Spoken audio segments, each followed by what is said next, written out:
always choose to talk. We ask the questions. What is needed in the world?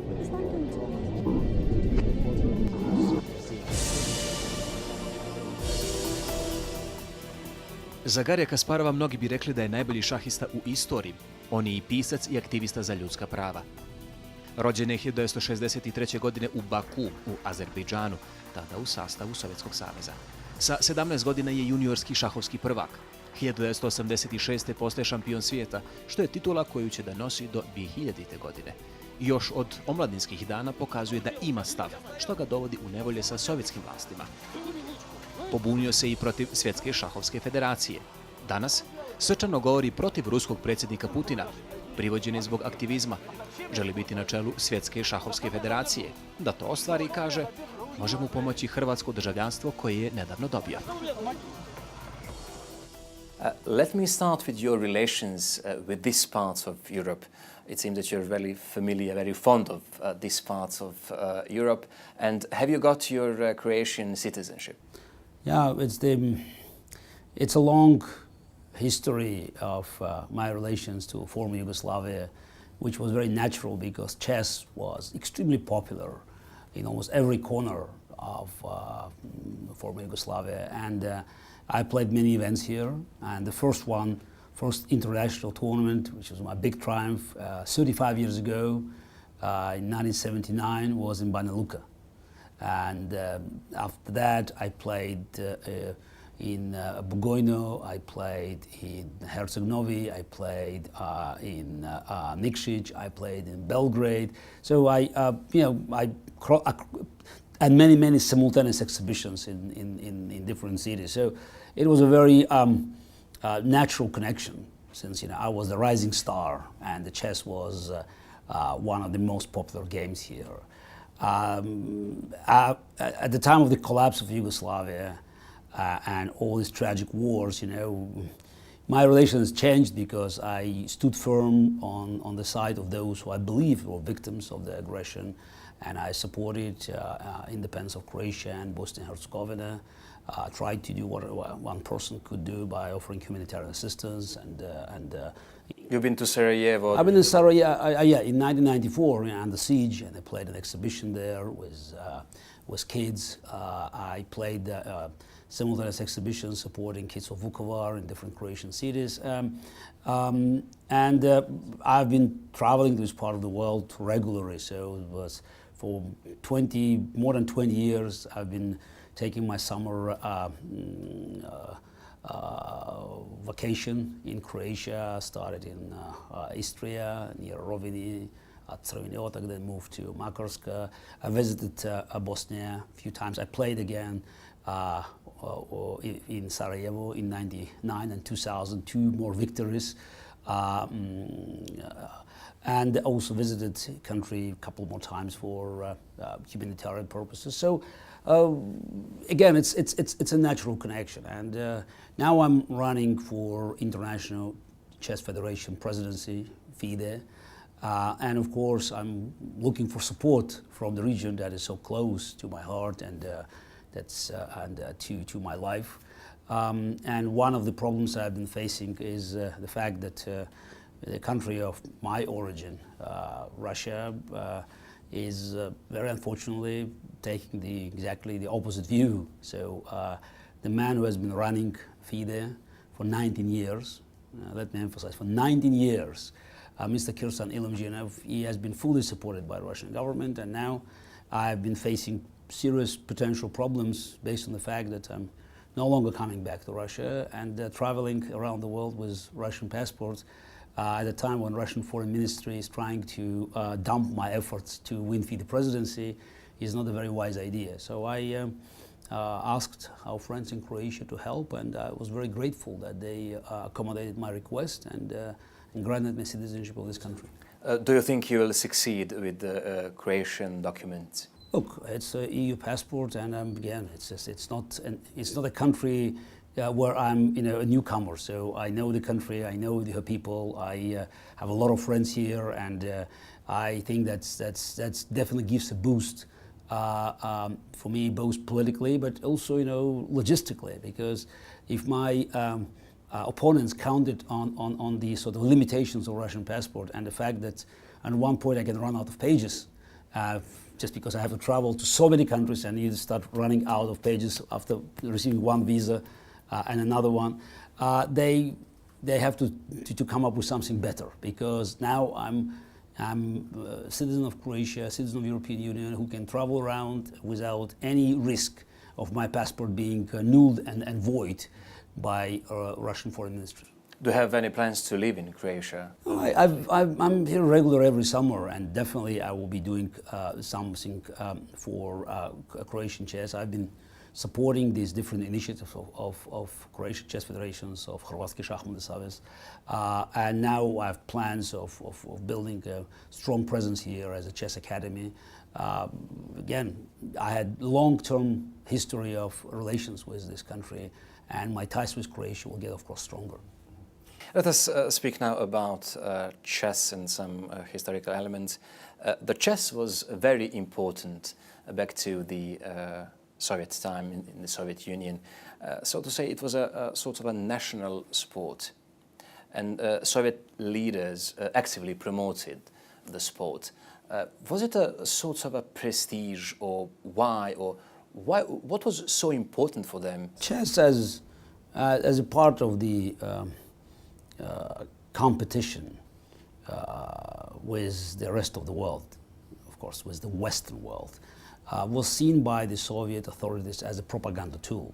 And naturally, chess had even more important value because it was intellectual. So winning the game of chess, having world champions for Soviet propaganda machine was a perfect demonstration of the intellectual superiority of the communist regime over the decadent West. I probably shouldn't complain too much, because I benefited greatly from this Soviet chess machine that has been so effective in picking up talents and helping them to become strong players. And also we have to say that similar systems existed in most of the Eastern European countries. That's why for a long time Eastern Europe totally dominated the world stage in chess.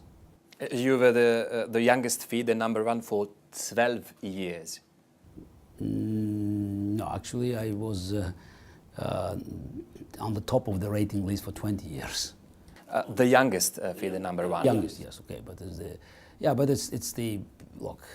Records are, in my view, they're very relative, because further down the road, more people play chess, the inflation factor plays the role, and today Magnus Carlsen, who is an absolutely phenomenal player and breaking all the records, he has a rating 100 points higher than Bobbyju Fischeru in 1972. But you cannot compare 28.75 of Magnus Carlsen with 27.75 of Bobbyju Fischeru, because it was a different time. And Fischer, played with opponents who were 200 points below him in rating. So I don't think that, looking at the ratings could give you, or at the records, could give you an objective evaluation of the strengths of the player. So you can try to evaluate their contribution to the game of chess, to the promotion of the game of chess, to their style. But comparing people who never played each other, it's slightly ambiguous. Is Magnus Carlsen your pupil? No, it's not. It's probably, again, it will be overstatement. Yes, we spent 1 year working together. I enjoyed it tremendously, because he's a phenomenal player with great talent, and his talent is of different kind. It's more like Karpov, the way he looked at the game of chess. So that's why my knowledge of the game of chess, the way I analyzed the position was very beneficial for him.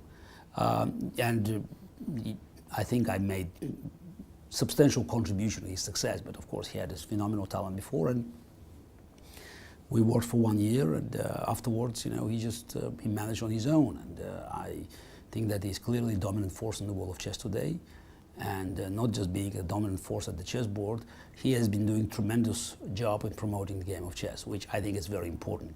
And if you compare different players, then you could say Magnus Carlsen, forget chess strengths, is as vital for promoting the game of chess as Bobbyju Fischeru was in '72 or Gari Kasparov in '85. You've mentioned Anatolijem Karpov. Was there a huge rivalry between the two of you, and how did it affect your, let's say, play afterwards, especially the game in 1985 when you actually won the game against Well, when two top players have been facing each other for so many years, and we had 5 matches over 6 years, played 144 games only for the World Championship title, and many others outside of the world title matches. It's a great rivalry, and I think that modern chess is very much based on the lessons that younger players learned from our games. And I'm very proud I was part of this great, or maybe the greatest rivalry in any sport. And I'm even more proud of the fact that I eventually won. You actually won. And was there something beyond the chess, something more than chess? Were there political connotations, whereas Karpov being a true communist, a true representative of the Soviet system, and Kasparov being a sort of a rebel? It's more like, being part of the system, because Karpov now is also quite loyal to the current political regime in Russia, regime of Vladimir Putin's personal dictatorship. And he was very loyal to communist regime 30 or 40 years ago. So there's no fundamental difference in loyalty to the current regime. That's the way many people live. And I was some sort of rebel at that time, though my rebellion was at the beginning purely at the chessboard, because I was challenging the current world champion, who was a darling of the system. Later, of course, it grew in more comprehensive challenge against the whole system. And now I'm again in the opposition to this regime, and Karpov is still on the opposite side, though we have pretty good personal relations. So since, we have nothing to share as a professional players anymore. What made you a rebel, as you described yourself? Oh, it's maybe rebel is slightly again slightly incorrect description, because I'm not trying to just overthrow the existing order. I always try to come up with the suggestion how to make things better. Now, if we look for my chess rebellion against the world management and against FIDE management, it was never against the FIDE as an organization, as some of my enemies trying to present today, but it was always against the incompetent, corrupt leadership of FIDE, because I believe chess had great opportunities to become much more popular, and these opportunities were missed due to the fact that people who were in charge, they were either not interested or totally incompetent, incapable, or altogether. As for the Soviet system and later Vladimir Putin regime, I believe that my country, Russia, the country where I grew up, and the country that I played for as a chess player for 25 years, okay, Soviet Union and Russia, this country was on the wrong track, and I thought my participation in this fight could help the people of Russia to have a better life. So I was always trying to offer some sort of improvement. Somehow it's similar to the way I viewed my chess games. It's not just winning, but I always try to make the difference. So I tried to make the difference. And very often when you're trying to make the difference, you look like a rebel. And actually you have to be a rebel to make sure that you can offer a fresh start. When you stood up against the World Chess Federation, you actually organized another association. Was it a good idea? Oh, there were actually 2 attempts. One in 1986 when we had some sort of trade union of grandmasters, Grandmaster Association. I think that was a very good idea. Unfortunately, due to a number of reasons, one of them actually the collapse of the Soviet Union and the total chaos in the world of chess, so we couldn't succeed in improving the situation. Second one was the Professional Chess Association in 1993, which was not a good idea. And I said many times that it was a mistake. So I thought I could find a way of bringing commercial sponsorship into the world of chess, because FIDE proved to be totally incapable of doing it. And in fact, I succeeded. For 2 years, we had a commercial sponsorship from Intel Europe, which is the only case where top chess events had an ongoing commercial sponsorship from an international, a multinational corporation. But still, the idea was wrong, because all sorts of wars of that type, they could cause some public excitement, but at the end of the day, they cause much more damage than good. And I recognized eventually that the real change in the world of chess, the way I saw this change should be implemented, can be organized only from within. So that's why, FIDE is most important instrument for carrying these changes. Today, it's a force which is stagnating, but still, with necessary reforms, it could become a very valuable instrument for carrying the change. How does it affect the popularity of the game? Has it lost its popularity because of all of those things you've described? That's the most interesting paradox, because if you look at the television or mass media, you may live under the impression that chess lost its popularity compared to Fischer-Spassky match in 1972 or Kasparov-Karpov match in 1985. I think it's not exactly the case, because I believe today, when we look at the internet and all the numbers we can collect, much more, the crowd which is playing chess is much bigger. Many more people, with, I don't know, tens of millions already playing chess on the internet. Problem is that it's totally dispersed. And what we have to accomplish, what FIDE must accomplish, is just to come up with a plan to bring them together. Because this is something that we can eventually sell to sponsors, the great database. Because we have these people. It's not that we have to come up with some new ideas, invent something. They do exist. They do play chess. As we speak, there are tens of thousands of games being played. But this is totally outside of the umbrella of the global chess, of World Chess Federation. I believe that with the plan that I've described in my program, so we can make sure these people most of them will actually become part of the family. And I'm working on a concept that is based on the three key components. One is education, to make sure chess becomes part of the educational system. Then new technology, which benefits chess dramatically. Because if chess cannot compete with football on the big screen, on the small screen, we definitely have all sorts of advantages. And the third one is social networks. FIDE eventually should be transformed into a giant social network, something that could work horizontally. And I can talk for a long time about the plan, but I see these three components as a sort of fundamental milestones to help us to come up with a package that will be very attractive for corporate sponsors. What is the impact of money for awards? Is that amount of money declined, or is it going to affect the popularity of the game? Again, the amount of money has been increased dramatically, but of course, it's inflation. More people play chess, more tournaments. But what you don't see is that it's because doesn't have the same public effect as 30 or 40 years ago. So it's very much behind the scenes. So there are many more tournaments being played. The top players, they receive money from World Championship match or other Grand Prix, World Cup tournaments. So the amount of money for top players has increased. But this is insignificant increase, because it's based on not on the sustainable sponsorship, but on certain business deal carried by the current FIDE leadership, or some events run by municipalities. So the FIDE still does not have a single corporate sponsor that could offer a lasting advertising contract, and that's tragic, and that's what I believe I can change.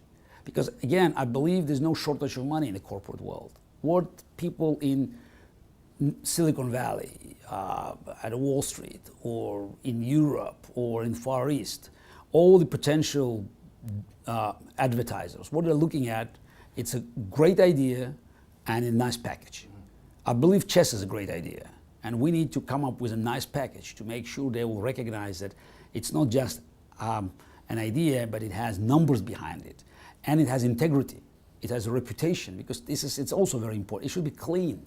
And right now, having President of FIDE who talks about aliens all the time and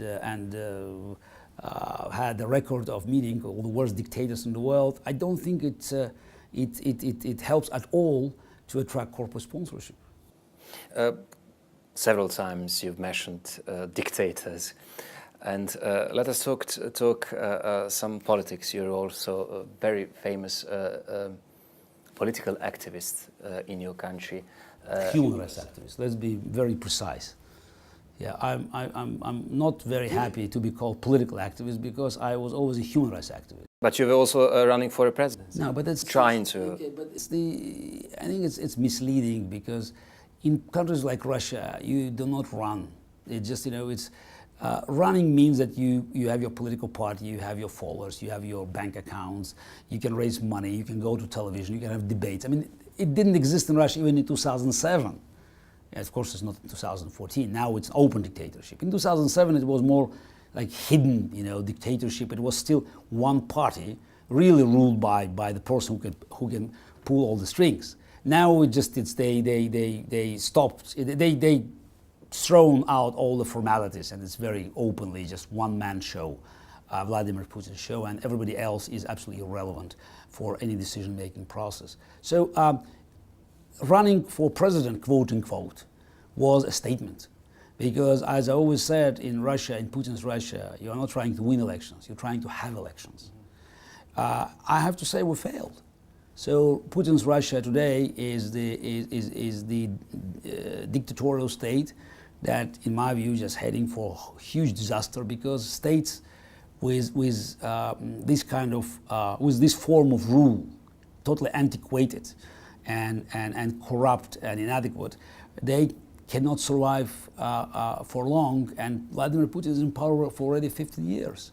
How do you see the end of his rule? He can't rule forever. Do you expect some turbulences or? Of course. Unfortunately, there's no other resolution of Putin's rule as what you call turbulence, because the government can change through some forms of democratic transition, voting, or impeachments in the parliament. I mean, some sort of procedures that based on law. It's not going to happen in Russia. So there's this elections. What's going to happen in Russia? Now, then you move to other options. One of them, the most sort of the least dangerous, is when dictator dies. But Putin is 62, and I think he's in pretty good health. So that's why we can't expect him to die soon. So which means he'll stay in power for as long as Russian people will allow him to stay in power. But I don't think that the regime is strong enough to secure Putin stay in power for the rest of his life if he lives long. So we saw what happened in Ukraine. We could remember what's happening in Libya, for instance. The problem with these regimes that they look solid until a minute where you have too many people on the street, and the army solution, the brute force solution is no longer working. I don't know how many years are left for Putin's regime. What I know that the outcome of his rule will be disastrous for Russia, because he has been constantly eliminating all viable, peaceful options for transition, which means, again, looking back at history, that the alternative will be not peaceful and most likely not democratic. Do you live in Russia? Are you afraid for No, I left Russia 1 year ago. Yeah, I still keep my Russian passport, and I think I have to keep my citizenship, because I spent a lot of time, my almost entire life for Soviet Union and Russia, playing on the flag and defending the colors of the country, and trying to make sure that my country will be doing better and will not go back to the totalitarian past. again, we couldn't succeed, but I still have, a lot of affection for the future of Russia. But staying there is just, it's not a very wise move, because the regime is no longer paying any attention to international public opinion, and I have to do something positive being outside, because staying inside, being locked, even under house arrest or with your passport being confiscated, will not do any good, neither for me nor for my friends inside Russia or outside of Russia. You've been detained several times. Yes, but that. Can you explain that experience? What does it feel to be in a Russian jail nowadays? Look, it's okay. I was detained and arrested at the time where you may call them vegetarian times, because now things are much worse. Now, for the same quote-unquote crimes, actually for the same protest that put me in jail for 5 days and for some arrests for several hours, so the number of detentions. Now people sent to jail for several years. So is this? It's an atmosphere of fear, and it's very hard to explain unless you can experience it. I'm not a coward, but I just can tell you that when I was returning to Russia, every time I crossed the border, I didn't feel comfortable, because you could just feel the atmosphere. So just it's you're vulnerable. You can be subject for harassment. The police officer is above the law. At one of the first trials, okay, that again looked very innocuous. 6-7 years ago, when I was sentenced first to fine and then to jail, to spend 5 days in jail.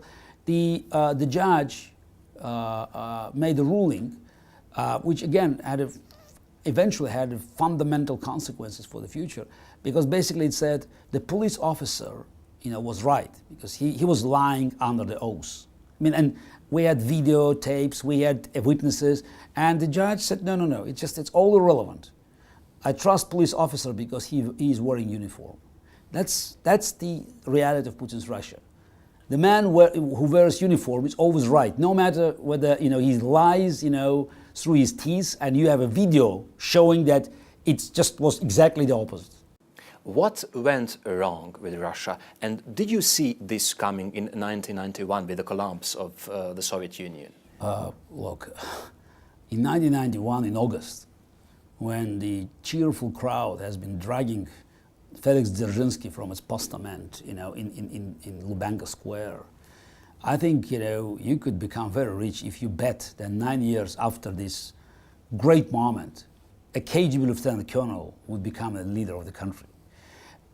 It will require. Why? It will require. Why people didn't believe in it? Because we saw there was. No. Why the KGB agent became the president of the Federation? That's a long story, and I wish we had much more time to analyze this.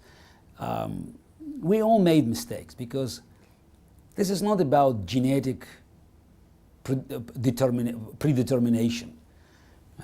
I do not accept theories that certain nations are not built for democracy, because you look around, and even if you ignore West Germany and East Germany, you can look today at South Korea and North Korea. Absolutely same people, but it was very different lives. And you have concentration camp, Gulag in the north, and free society in the south. So similar difference is between Taiwan and China. Same Chinese people, and again, one is the democracy, market economy. Another one, okay, it's just maybe not as bad as before, but still, it's a communist dictatorship. I think that certain milestones in modern Russian history were not properly understood. We may go back to 1993, where many of us, including myself, believed that Yeltsin did a good job by destroying the opposition in the parliament, because they were a mixture of communists and nationalists. And now I understand that destroying the balance of power is always wrong. And democracy is not about result, it's about institutions, it's about the rules. Again, we learned painful lessons.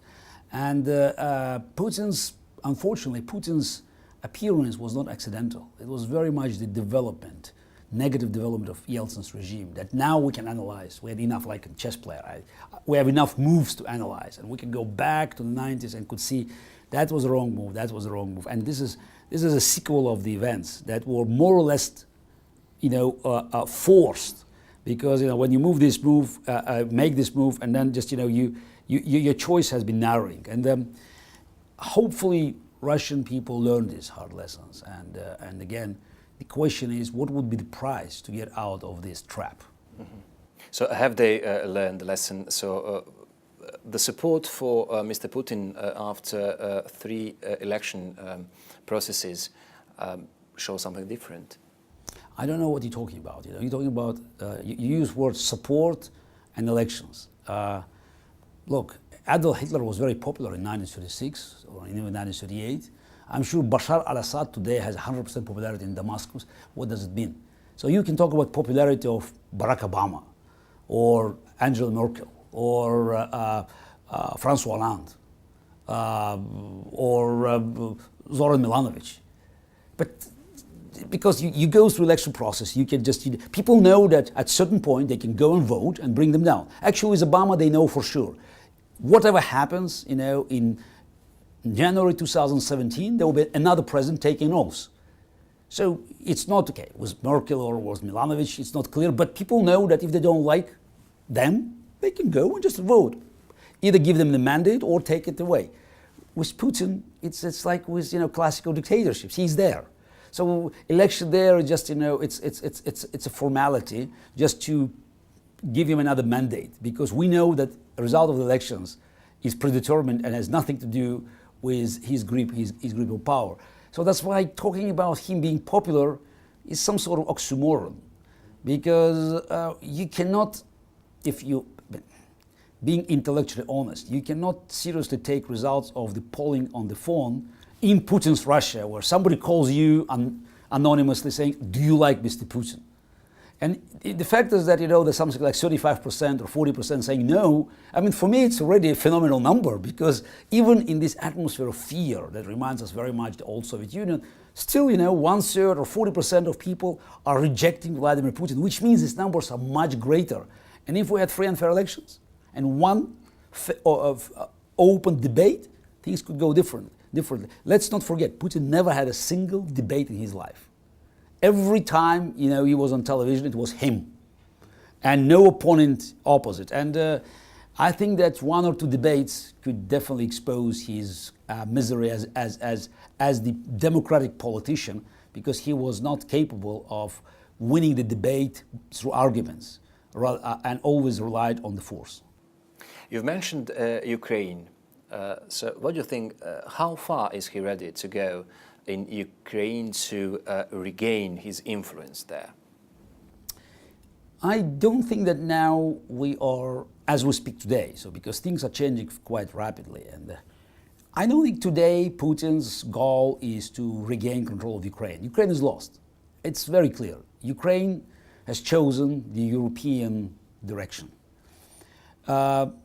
It's not just Western Ukraine, it's not Central Ukraine with Kiev, it's even Eastern Ukraine, because even for people in the East, looking at Putin's Russia and looking at Europe, it's an easy choice. I mean, unless you're totally paranoid, you have a choice between turbulent, uncertain future and the stagnation of the graveyard. So normal people prefer life to death. Putin's Russia is such a negative example. That's why even being ethnic Russians or being connected to Russia sort of psychologically, emotionally, majority of these people will never like Putin's cronies to take over their territories. Because don't forget, the people in Ukraine used to live in a free country. Kuchma, Yushchenko, Yanukovych, Tymoshenko, whoever. It was a still very different atmosphere. Ukrainian parliament had opposition parties. Yes, it was not democracy that we used to have in America or in the Western Europe or in most of the now European countries within the EU. But it was something that, that was always in the hands of people. We don't like the government. We know the day will change it. And Maidan is very much was the demonstration of the spirit of free people. But we have Crimea. And Crimea is a separate story. Crimea, I'm afraid, will become another Sudetenland. Is there a threat of country falling apart? No, it's not country falling apart. It's a threat of annexation, Anschluss. Let's be very, very specific. What Putin needs now is to restore his credibility in Russia, because every dictator at a certain point reaches the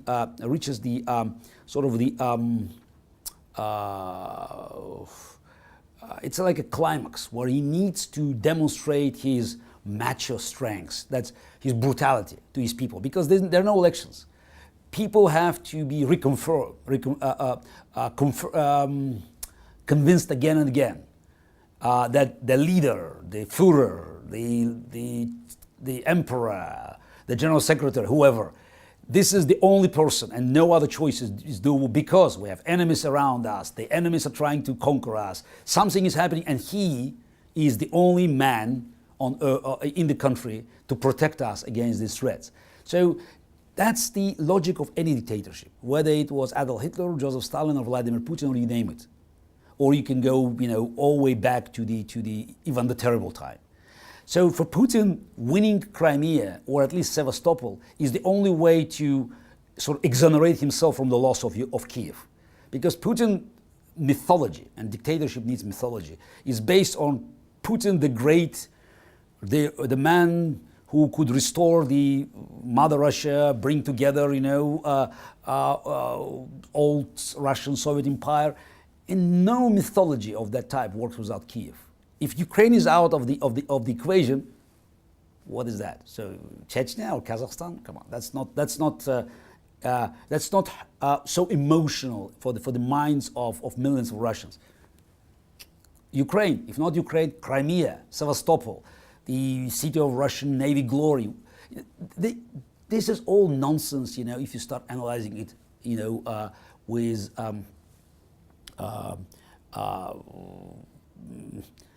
sort of being cold-minded. So just when you quiet and you look at the facts.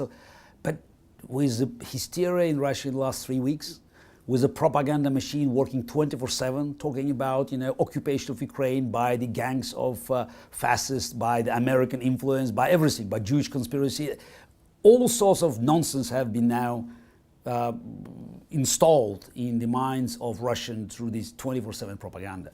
Now, I think that Putin has no chance but to do something very drastic in Crimea, or at least in Sevastopol, which means we will see a major hotspot of crisis in Europe, and that's why I remind you of the problems of Sudetenland. Because if you hear the rhetorics of Russian foreign ministry today, the propaganda machine and the comments about Crimea and Russian people being, in danger, and if you go back 75 years and hear what Nazi propaganda talked about Germans in Czechoslovakia, it's almost one on one. It's too the similarities are too obvious. Is there a threat of a larger conflict then? It's a threat of annexation. Of course, they will use some sort of pseudo-democratic mechanisms. They'll try to run the referendum, but it's all under under the point of machine gun. We already saw stories of armed people with masks, with no identities, took over the Crimean parliament. They're forcing, the session there. So read again the statements of Russian foreign ministry. Russia does not recognize the new government of Ukraine. Yanukovych, who has been declared criminal by Ukrainian parliament, is hiding in Russia. And just a few hours ago, he said that, it was a statement that he would be giving a press conference. So it's clearly, it's just, the attempts of Putin's regime to use the crisis on Ukraine, which was most likely caused by Putin's intervention from the very beginning, to use this crisis to gain benefits, most likely to annex Crimea, maybe some part of eastern Ukraine. But that's now, in my view, it cries for a strong response from Europe, because it's just giving an aging dictator who is desperately looking for for some geopolitical triumph, an opportunity to annex the territories of a neighboring country. And this is not just Georgia. Don't forget, he already did it in the Republic of Georgia. But this is not as small as Georgia. We're talking about Ukraine. And this conflict might bring Europe ablaze again. Let us talk another recent event, Sochi Winter Olympic Games. They brought some controversy, terrorist threats, corruption, huge sum of money spent on them. But the IOC had said the games were a success. What do you think about it? No, as for corruption and money stolen, I don't think it's this controversy. That's a fact. $52 billion officially spent on Sochi, and most of this money went to the pockets of Putin's cronies. That's the story. That's a fact. So let's set it aside. It's clear. So hopefully one day, if we have peaceful transition in Russia, the new Is there any government... good for the people who live in Sochi? Absolutely not. Sochi has been destroyed. It was subtropical resort. Let's not forget about it. The infrastructure of Sochi has been totally ruined. The unique ecological system has been totally ruined. And all these great constructions that were built, they cannot be sustained. The amount of power, the electricity needed to keep these ice palaces, in the city where average temperature in winter is about plus 10 centigrade. So it's all done to please the dictator who wanted to have this triumph in the place he personally selected for the Olympic Games. It was well organized, yes. Why not? It's a small piece of land, and Putin could mobilize enough resources, pay enough money to organize that perfectly. But in 1936 Olympic Games in Berlin were also perfectly organized. I don't think this is a reason to praise Adolf Hitler for that. And the reason I make a parallel with 1936, because there were only 2 Olympic Games in history, in Sochi 2014 and Berlin 1936, where it was all about one person. There were games in the communist countries, in Moscow in 1980, in Beijing in 2008. Do you remember who opened Olympic Games in Berlin in Beijing in 2008? No, nobody remembers that, because it was propaganda machine. It was all about the system. But Berlin and Sochi were about one individual who was everywhere. Anything happened there, in Sochi, it was Vladimir Putin. You can just run a test. Ask any expert what's the name of the president of the Russian Olympic Committee? Just because this man didn't exist. Alexander Zhukov was nowhere.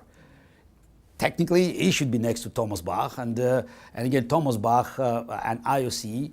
I mean, they understand. They were very happy with this quality performance, but at the end of the day, they had to pay attention to the fact that at the time when they were enjoying Putin's hospitality in Sochi, people in Russia suffered the worst 3 weeks of Putin's assault on the remaining freedom of speech and constitutional rights of Russian people. The worst 3 weeks in 15 years of Putin rule were during the Olympics.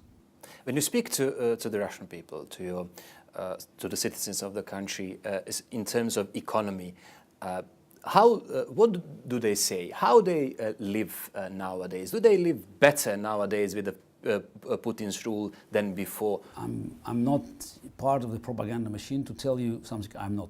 I cannot verify right now. Not speaking to ordinary people of the Russian Federation. I was out of Russia for 1 year, so that's why I can rely on my experience before, and I can rely on the information I can analyze. Naturally, the first half of Putin's rule, up to 2006, 2007, there was a clear improvement in living standards, mainly due to the very high oil prices, because Russian economy is all pipeline. Russia doesn't do anything that could substitute oil and gas or natural resources as the main export items. But then was a crisis 2008, but people still had their faith in Putin's regime. Naturally, in 2011, 2012, they recognized their shortcomings, and the mass protest in Moscow in 2011 was the result of this frustration. Today, when you look again at the macroeconomic numbers presented by Russian government, again, I'm not trying to use some conspirological numbers. We just look at the official data. They're cutting social spendings. You could see that the Russian budget, even with oil over $100 a barrel, now is in the red. And corruption level is just, is going all the way to the skies. And from what I can understand, the living standards are stagnating at best. Still, there are enough resources to keep the social apathy of Russian middle class. For how long? I don't think it will last for long, because oil prices will never go up. We may argue that they go down drastically, which I also doubt, but we could see a lot of shale oil. We can see that America soon will become exporter, not importer. So world has been changing. Pipeline economy is no longer an engine for growth. So that's why 2-3 years, take or leave, 1 more year, and Putin's regime will end up with economic disaster. How soon will it affect, the majority of Russians, and how soon we'll see people on the street, not talking about, peaceful transition, but trying to wash away the government, remains to be seen. But I believe it will happen much sooner than what anybody expects. We are running out of time, but we have to just recall one name you've mentioned so many times, Mr. Bobbyju Fischeru, and his influence on chess. And how do you see his influence and his performance in the game? Okay. It was one of the greatest legend, if not the greatest legend in the history of chess. Many people still remember him, though he was the world champion only for 3 years. But his rocket-style performance in the early 70s, it's still